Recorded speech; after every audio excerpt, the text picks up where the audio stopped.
Slepsky! Hello again, everybody. It's me, your host, Joe Slepsky, and welcome back to Joe on Joe. This is the only podcast where I've covered every episode of Sunbow Cartoon, the DIC, even extreme episodes of G.I. Joe. We've covered every issue of the Marvel Real American Hero comic books. We've gone page by page, panel by panel. And this week, we're back with another You on Joe. That's right. This format is all about you, the listener, the G.I. Joe fan. Whatever your favorite thing about G.I. Joe is, I want to get you on the show and I want to talk about it with you. So you drive the content, your specific thing, whatever it is, we are going to discuss it like we do today. If you want to participate and be a guest, please reach out to me on social media. You can reach me at Facebook, Twitter, Instagram, at Joe on Joe Pod. Or you can send me an email to joeonjoepod@gmail.com, and you can let me know what topic you'd like to discuss. We'll have a good chat and get to know you. Thank you for listening, and then we'll get you on the show. It's really easy. We do it online. We do it over the internet, them Zooms, and it's super easy and super fun. So while you're online doing all that and reaching out to me, please give this show a rate and a review on whatever podcast app that you use. That always helps with ratings and rankings and gets the show seen to more people. If you're so inclined, you can also visit our Patreon page at patreon.com/JoeOnJoePod, and you can help keep the show rolling in that way. There's a couple different tiers you can participate in. If you have a big project coming up and you want to talk about it like a sponsor, we also have a sponsor tier, which is what our wonderful sponsors, the Movies in a Meal podcast, participate in. In the beginning of time, the smallest organism gained sentience and thought to itself, I really need a good meal. Then, a bunch of other stuff happened, and finally the Lumiere brothers started showing movies in France. This was all the inspiration that fellow broadcasters Brad, Keith, and Ben needed to combine these two primal needs into the Movies in a Meal podcast. The Movies in a Meal is one of the most casual and relaxing film talk podcasts you could ever listen to. These three friends enjoy a good meal together while talking all about the movies. And not just reviews, they do favorite lists, comparison discussions, genre talks, anything and everything that you can think of. They've even broken their solemn promise inherent in the name and branched out into TV talk. So I love the variety of films they bring to the table. They cover new releases, classics, cult films, often in one episode. It's really a delight to listen to, and it has something for every movie fan out there to enjoy. So if you're looking to grow your podcast library, if you eat meals, and if you've ever seen a movie, then you should give Ben, Keith, and Brad a listen and subscribe to the Movies in a Meal podcast. They've been a great sponsor to this show. I love the Movies in a Meal podcast, and I'd like all of you to love them too. This week, we are chatting with the one and only Cujo. You Joe fans, you guys know Cujo from his frequent contributions to our friends over at the G.I. Joeberg podcast. Big shout out to them. Lots of respect and admiration for the work they do. He's got his own project, The Black Book, which is awesome, like a comic book, The Black Book. And generally, his online awesome presence. Cujo's a real sharp thinker, and we always have a really great conversation. So, by the way, General Awesomeness, he was a planned figure for the 1995 line, ultimately scrapped. Now, I love speaking with Cujo. Conversations, they always range wide. Like they go everywhere every time we chat personally or on the show. And you're going to see that today. Now we are tackling a big topic, the IDW Legacy. And to be honest, and to defend our contribution there, we barely touched the surface, quite frankly. I don't think we had enough time to do it full on justice. So I think we can do an even bigger conversation about this. There are a lot of IDW contributions, good and bad, to discuss. So if you're out there and you want to talk more IDW, reach out and get yourself booked on You on Joe, and we'll dig into it. I know you're going to love today's talk, though, because we absolutely did dig into some really good points. We covered Real American Hero, and we covered the standard G.I. Joe IDW universe, like their pocket universe. Some of the reboots. We covered some of the those peculiar offshoots, which IDW did that really no other publisher had done before.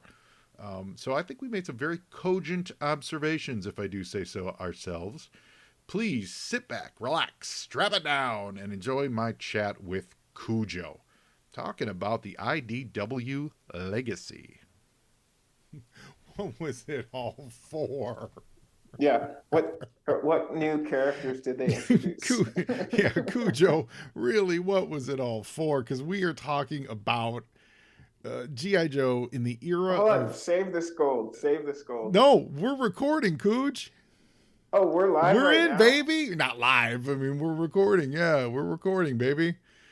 Well, I'm gonna definitely hand it to you to give the following conversation context. For sure. So, we were just, Cujo and I just kind of want to go over in broad strokes. I think there's a lot of deep detail stuff that you can get into when you're talking about the IDW era of GI Joe.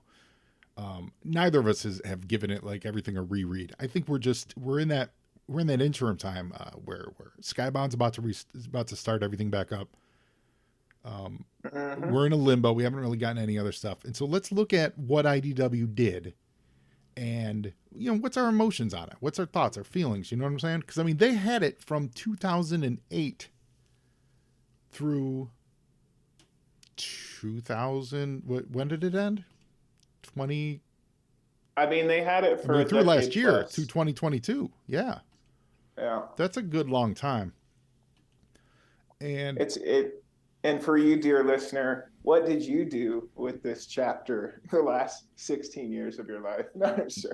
yeah. How did you spend it? Did you better yourself? Because we sure did. So first, I think let's just get it out of the way that they did bring back. I think the biggest contribution that they did was bring back the Real American Hero. Mm. Um, Hmm. it wasn't right away.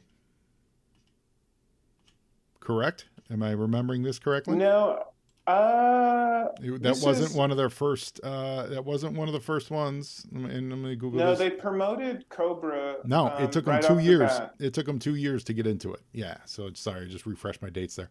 It took them 2 years to realize that we all wanted to see a continuation of Larry's Real American Hero.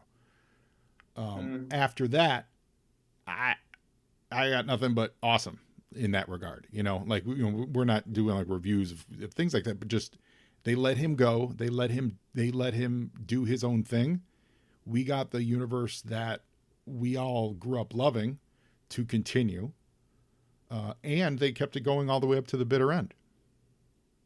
Well, this is an audio podcast, so I can only assume you have rose-colored glasses on. Okay. Well, Um, no. Please, just dissent as you well, will, Cujo. That's why we love having you on the show. That's why you're fantastic. and I echo that. We're both if you're in the Joe community, you're catching us. Honestly, it's an honor to still be chatting with you guys. We're a couple decades deep into the fandom and all that.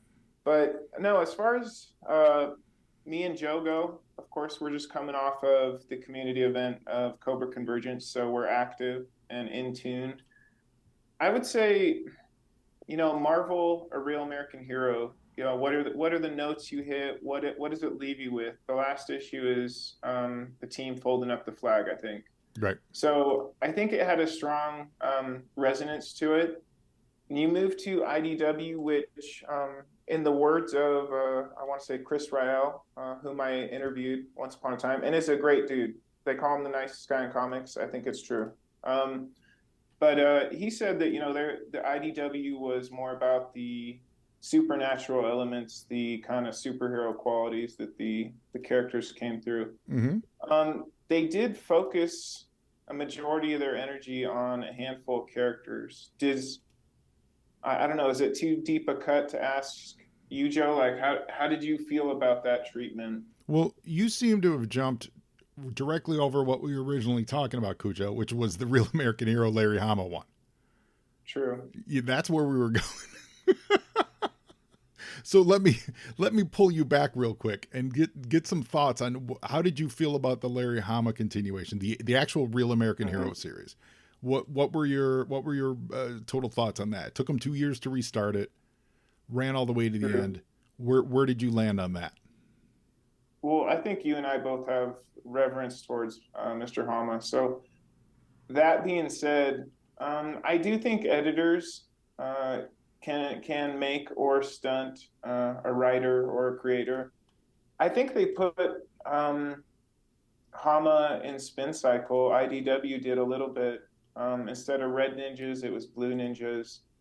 Um, revisited a lot of the same characters, except put them in, swapping genders and stuff like that. Mm-hmm. Um, I don't know. I don't know. Did was it a different book under IDW's tutelage oversight to you? Um, well, different from the final few, having just recently finished covering those 155s, definitely different from the final, we'll say 2 years worth of Marvel stuff, you know. Uh, Mm-hmm. but I feel like it, as a piece, it more jibed with where Larry was at in the post issue 50 through like issue 80 era. Like something, not that my numbers may not be exact there, but kind of that era, with a lot more ninjas, with the ninja love of the post 100s, Mm-hmm. but storytelling of that 60s, like post 50 through 80 era, where there certainly was some decent military stuff, but I don't think there was the variety of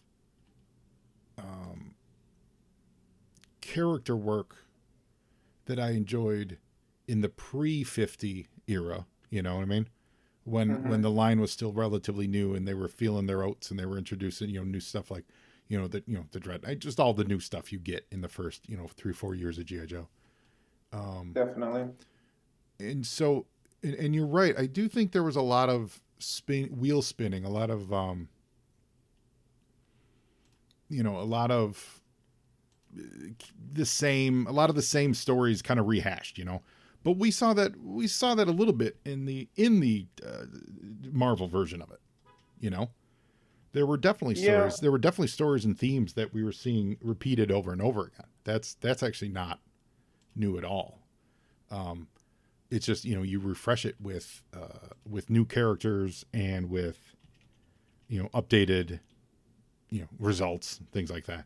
um Now, are you privy to the story arc during IDW, like the whole thing, or are you just broad stroke Oh, I'm just events broad and stuff? stroking it. I'm just broad Mm-hmm. stroking it. We're talking. We're summarizing what 14 years. Well, I guess 12, 22. Yeah, 12 years worth of stories. So this is really more. Yeah. This is really more my general vibe of it. Very happy to see it. I think because it wasn't supported. I think one of the great things about the original Marvel line is that because the toys drove it, you always had fresh characters being introduced, and I think that's what was missing here with the Real American Hero continuation. I think that's probably my best thesis on it. I think the storytelling was same quality. I think Larry's a great storyteller as far as pacing and stuff, but when you have that added, it's kind of like well, you talked about it with editors, how editors can make or break a project. A lot of times with collaboration, what's the thing about Star Wars that everyone says? George Lucas, when he did the prequels, no one told him no, and when he did Star Wars, all people did was tell him no. And so the original, so you get Mm-hmm. a better original set, and then the second time there was less friction, so the product was a little worse.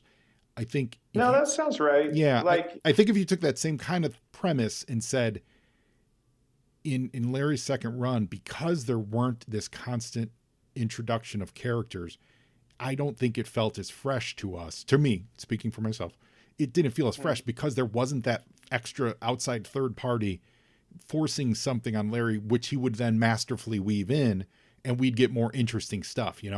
Um, too true. yeah, a lot of the old Well, in the old series, a lot of the rehash stories we saw, and not that there was a ton of them, but you see the same vibes, but it was with new characters, so you could kind of go, oh well, that's just a new adventure, similar to this same adventure, but it's new. And in this case, it wasn't with new characters, so it was just a similar adventure. now you're on point about like the new characters bringing on fresh storylines and stuff. And you did bring up A Galaxy Far, Far Away, which a lot of people have criticized their modern storytelling. Mm-hmm. But I think just very recently, if you're caught up with the Ahsoka series and stuff, it's interesting the angle that they're taking on storytelling now in that universe. They kind of take a step back, and I think if GI Joe is going to captivate like it did, uh, the things that I remember when the GI Joe covers jumped off the shelf was dangerous covers. Um, Sure. I think one thing IDW did was went more like playing the best hits. Oh yeah.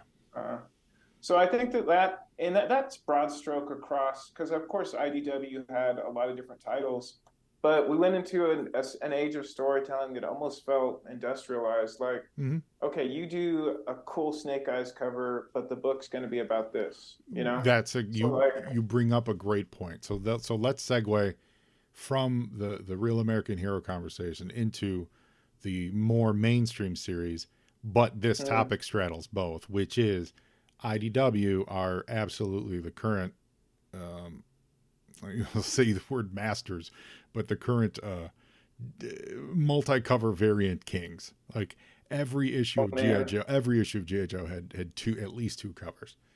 Um, it's a lot. It's a lot to keep track of, and then it makes them all less memorable, in my opinion. Well, I mean, I'm on the other side of media now. I'm mainstream, and when you look at like sales and ad sales and stuff, it's not it's not conducive to narrative all the time. So I think obviously the GI Joe books got less personal. They got less, they didn't jump off the shelf. And honestly, I do love some of the alternate covers. I'm not going to knock all of them. I don't remember whose artwork it was, but even on Dead Game, which of course you roasted immortally, uh, they had some good alt covers. Like it was a mock of like old Golden Age Yeah. Marvel covers and stuff like that.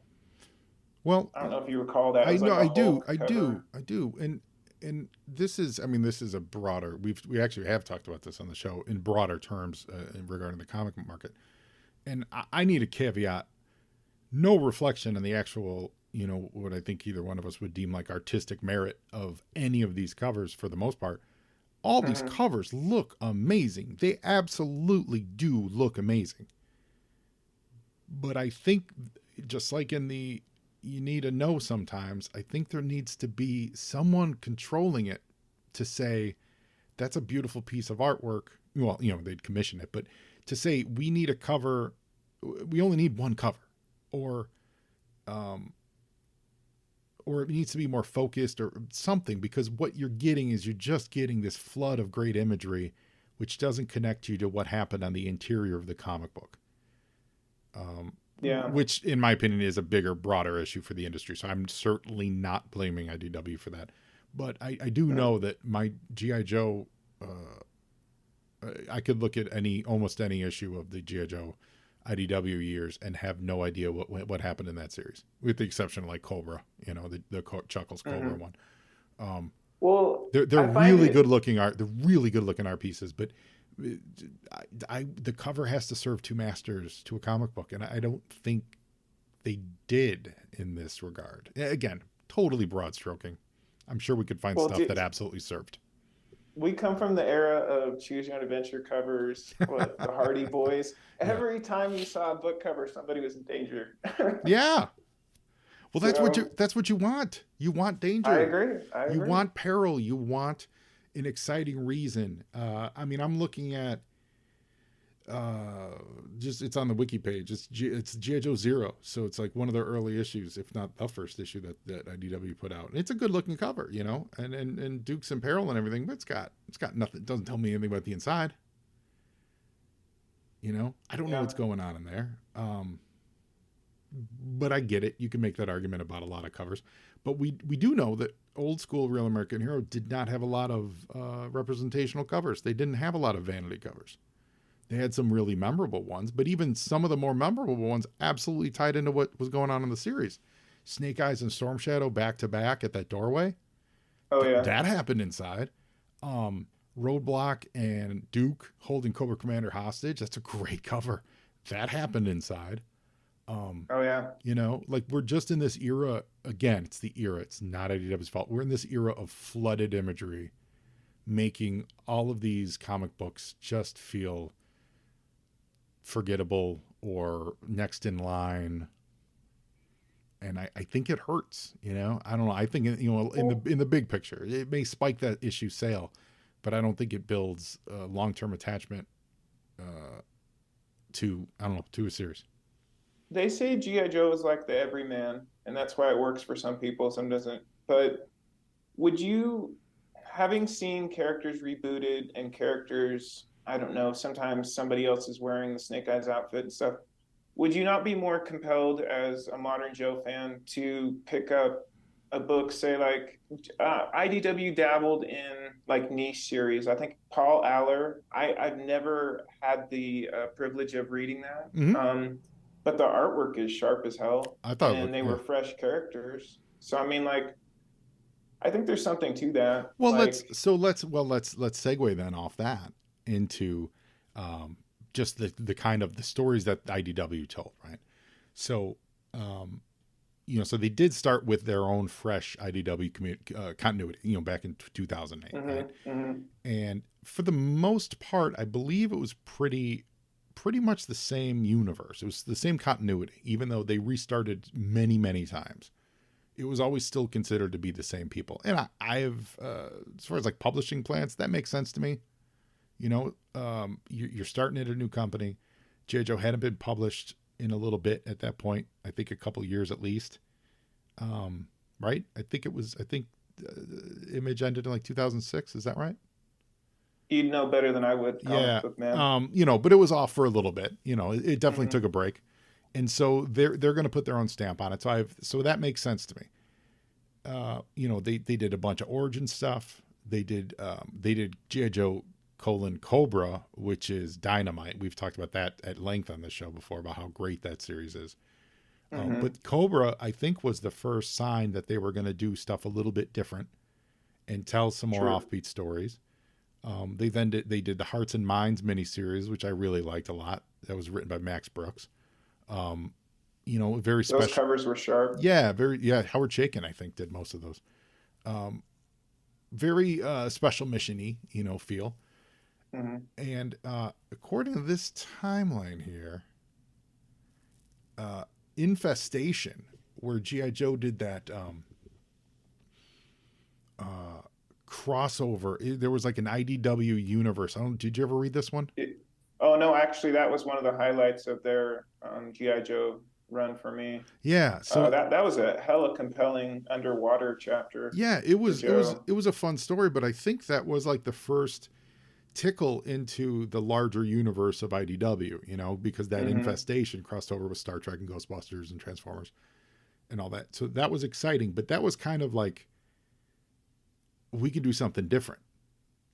Well, before we get too far away from it, in the Cobra GI Joe series, they did introduce a new villain. Not introduce, but he got brought to the forefront. Craig, remember Oh he yeah, took yeah, yeah. over, Mm-hmm. and that was like you're like, okay, I can get on board with Didn't this. he have a weird helmet? It was very reminiscent of Extreme, actually, which you and I have discussed Extreme. very epically. Yeah. But no, I think that was fresh. Uh, the only problem is, yeah, I think that they didn't continue to bring new characters forward, and of course they didn't have the classified line to kind of help that. But yeah, it stayed. Hmm, how can I say this? It's weird that like the GI Joe fan base is still one of like the fan bases that crowdfunds the most, etc. And a lot of other like storylines just kind of got whiplashed and lost a lot of their old fan bases and stuff. Yeah. So Yeah. there's something about GI Joe that the story is relevant, and it does have a heart and a core because it's US military. I mean, of course it's ninjas and stuff, Mm-hmm. but it kind of, that's the storyline, is like how do people feel about military at that time? Right. That's something that Marvel visited regularly and deftly. So I think that, I mean, not to stretch this conversation, but maybe just to, No, this is the if conversation, you're man. an This is it. IDW fan, maybe you're catching this, you're going, well, what about this? What about that? Of course, put it in the comments. We're here for that. But no, I think it's interesting to see. I had the privilege of chatting with Andy Kubert, who is doing the covers for the Skybound Oh yeah, and they relaunch. look great. I'm curious if we're just going to get more of the same, 10 characters that they focus on, which would make sense considering it's the same writer. But I hope we don't just get a handoff because I know that they're doing like a standalone Duke book. And like honestly, what more can you say about Duke? Well, I Mike, mean, what that's I'm facts. curious about, and I think they haven't really told us yet, because the Energon universe is GI Joe and Transformers and all this stuff. I think they're doing kind of what IDW did. Is it feels like they're doing that, is that the Duke and Cobra are going to lead into its own GI Joe series and not necessarily roll into GI Joe Real American Hero. Is that what you? Because that's the vibe I get here. Mm. Is that what you're hearing, or am Yeah, I just completely no, imagining that? I think you're on point that it's more of like, well, what were they doing? How can we do that? I don't, yeah, I'll of course have reservations and stuff like that, but I'm hopeful that the new take on the Joe book is relevant. I think that would be a good start. Oh yeah, I mean I can't wait for it. But I will say, so let's circle back to IDW. I do think that Sure. you're talking about ninjas and stuff. I think they did a good job of keeping the focus on the military. And military and that military Cobra GI Joe drama. They definitely lean more Cobra. Their big there was some of their big highlights were the Cobra Civil War. They actually assassinated Cobra Commander. Um, That was an epic what spread, wasn't it? yeah, yeah, and Whew. you mentioned Craig. That's who took over as Cobra Commander. I completely forgot about that. Uh, That was as rich as you remember the Cobra Civil War being when you were a kid. yeah, oh You're yeah, like, and the all Cobra these people are vying. Oh man, I totally, couldn't and put it down. yes, absolutely. The one when we were kids was fabulous. So that was a really big highlight. They did finally give like Snake Eyes his own ongoing series.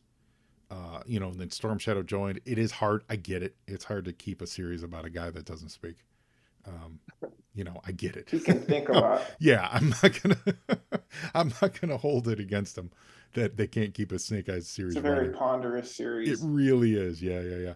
But it was fun though, and I remembered when Storm Shadow took over. I remember really digging the Storm Shadow stuff. I enjoyed the Snake Eyes stuff too, but I really liked what they did with the Storm Shadow era of that series. Hmm. Um, they went into Infestation Part Two, so that kind of tied everything in, and the when were they finally formally put them all together. Here it is in 2016. There was a third series of GI Joe. They did a fourth series of GI Joe, the Fall of GI Joe. So I mean, they rebooted that series a lot. Before we get into the crossovers with Mask and Hmm. Rom and stuff, they did reboot the series a lot. That's another thing about the global state of comics that we could be here all day discussing. Well, hold I on. don't like the reboots. Yes. Well, I concur. But I think the last question that we must answer is, as a lifelong Joe fan, do you like it when they mix Joes and Transformers? I'm not asking Oh, if they will. Obviously, they're going to um, keep trying to shove those two things together. not on a regular basis. No, I don't think either property needs them, but I think in the real world they might need them to survive for now. Hmm. I was excited. I mean, I hope that they do something with them on the big screen, just because we've never seen that on the big screen.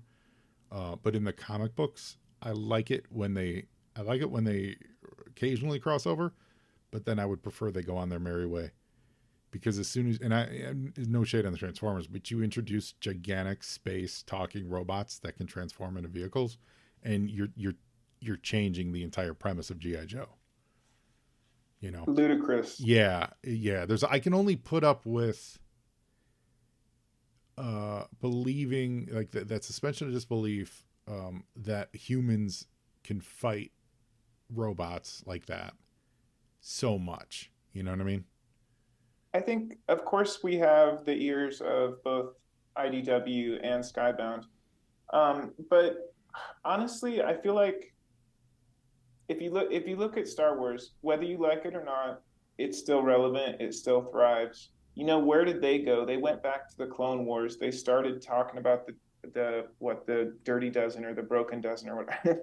I'm not a good Star Wars fan, but um, no, like that's what I think GI Joe should do. Yes, you can create more mythology if you're at Skybound. Like we've seen what counterculture looks like on Joe. Did it work for you? I'm just asking that the universal you.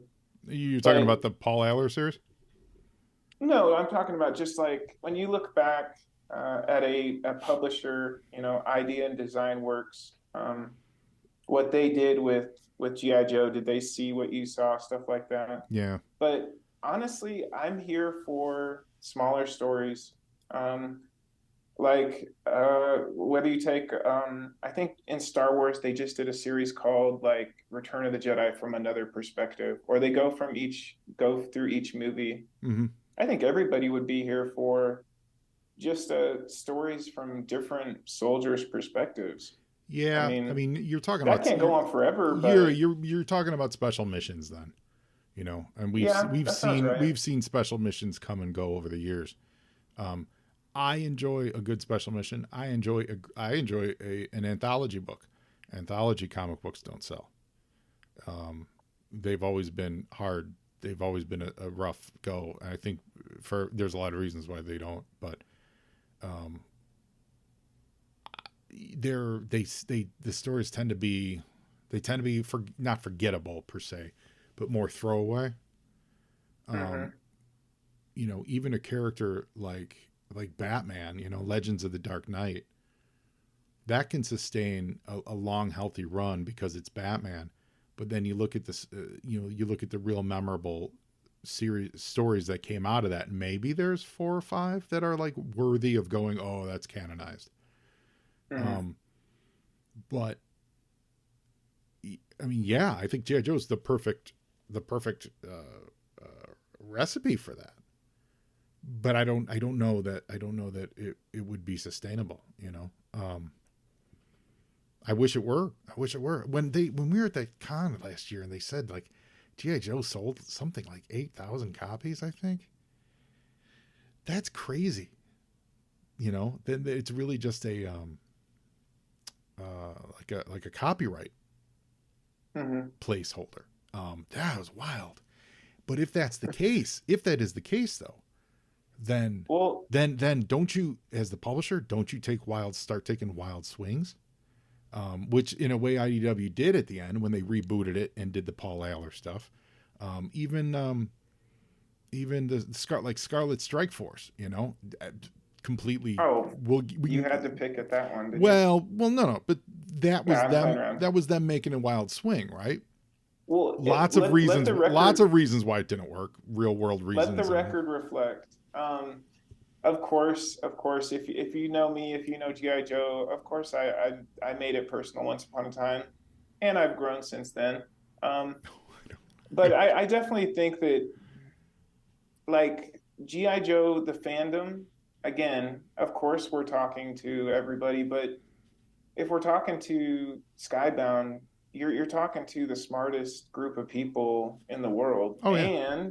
and very supportive. So I think if you take a sincere approach, whether I thought Scarlet Strike Force, I thought the art was very captivating, Mm-hmm. and it was a fresh perspective, and I'll take that every day. Yeah. So Well, they did, and let's some of these other, just to tip back and look at some of the other swings that IDW took. They did that Future Noir 2 issue thing. mhm. They did Street Fighter crossed over with GI Joe, which I thought was really great. They did. I think this is a big favorite of yours, the Sierra Muerte by Fife. Oh yeah, oh yeah, How does he pronounce that his? and Is it Fife or Fife? let's go FIFA. Fife, yeah. I mean that series is wildly indie comic book. It's screaming it.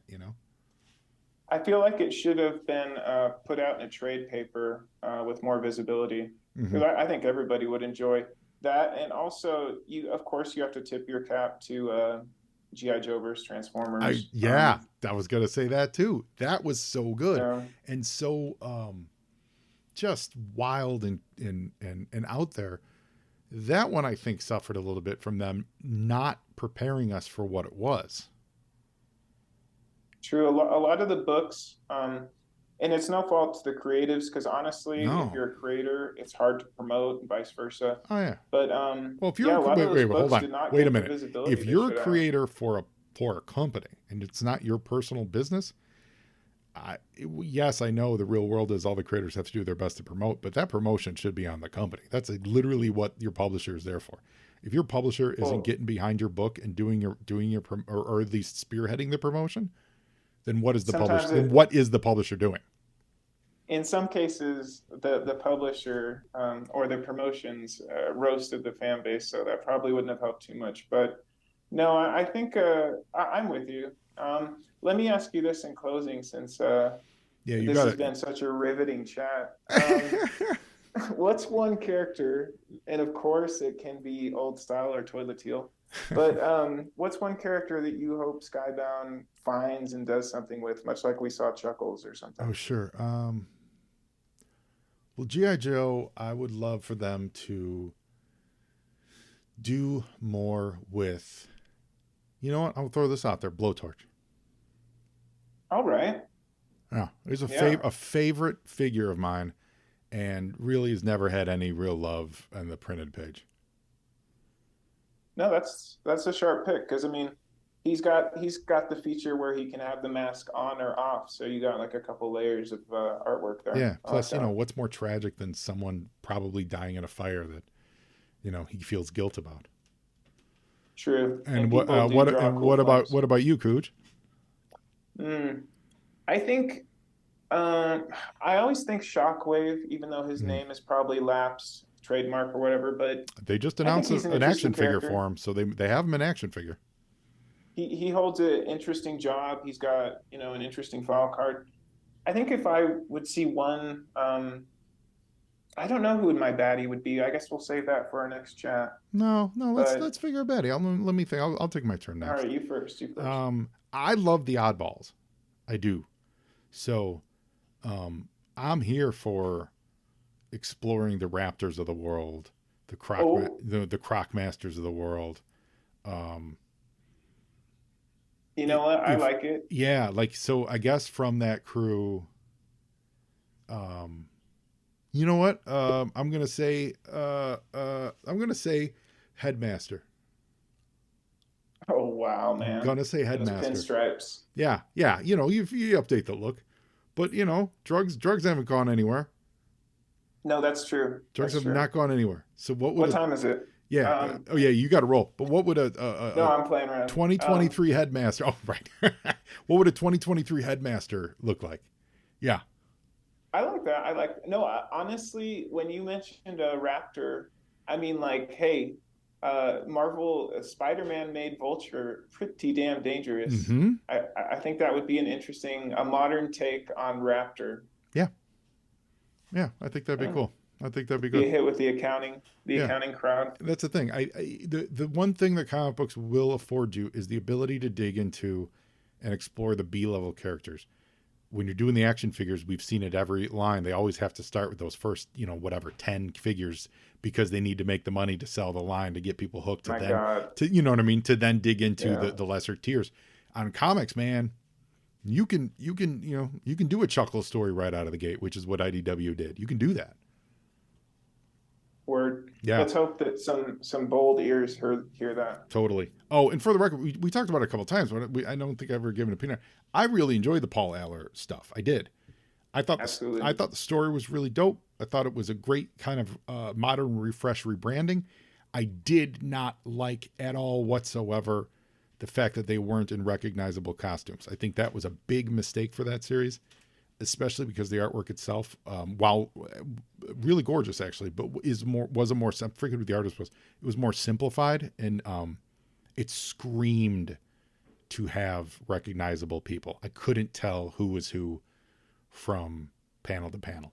I think that was No, the biggest failing of that series. no, that's heard. I mean, like, I think that definitely you have to have layers of design on GI Joe for sure. Yeah, yeah. Just because they're all normal humans, they're just Ooh, normal let me people. So you got to dress them up in the costumes. But if Paul Aller's listening, I thought it was I really enjoyed the series. I just felt that they They went a little too far in making it like urban warfare. Mm-hmm. No, no. Honestly, like, I could see a modern Joe book that has podcasters on the Joe team that are like, Oh wait, yeah. let's just do some podcasting. Wait a second, what's going on here? No, it's totally right. It's totally right. Well, really, it would be a Cobra scheme, though. Cobra would have a podcaster, and they would accidentally tell all their plans on it. That's how Cobra Commander always got caught. He would accidentally Nice. broadcast his plans, and G.I. Joe would be like, well, I guess we got to get to the Capitol because they're attacking. He's like, guys, is this mic on? Yeah. Oh, You told me this was recorded. We're live. but honestly, Joe, I do have to wrap up, but I always want to echo that, dude, thank you for being not only an awesome Joe creative and independent, but also somebody who's been a cool friend over the years and given me lots of good advice. And we've just had real chats, and We have. I'm glad we're able to catch up. Well, that means a lot, Cujo. I appreciate you so much. It is great to speak with you again, and thanks again for being on the show. And Oh, we're not done, my man. No, we're not never done. And you do a lot of work on your project called the Black Book. You guys have known Cujo. He's been around the Joe community for a long time. Check out his Black Book stuff. Cujo, where do we find you on social again? It's Cujo. What's your handle? Well, you know that one thing they call X these days. Yeah. I'm still there. Yeah. I'll be there till the X falls off. But no, just YouTube. But of course, when the Black Book does hit V2, everybody will know. It'll Yeah. be that big. Awesome. But I love it. let me echo that sentiment to the Joe community. Thank you guys for being the coolest group of dudes. And yeah. Catch me on Joe Berg. Catch me on YouTube's. And thank you, brother. You're dynamite, my friend. And now you Joe, and Joeing's half the battle.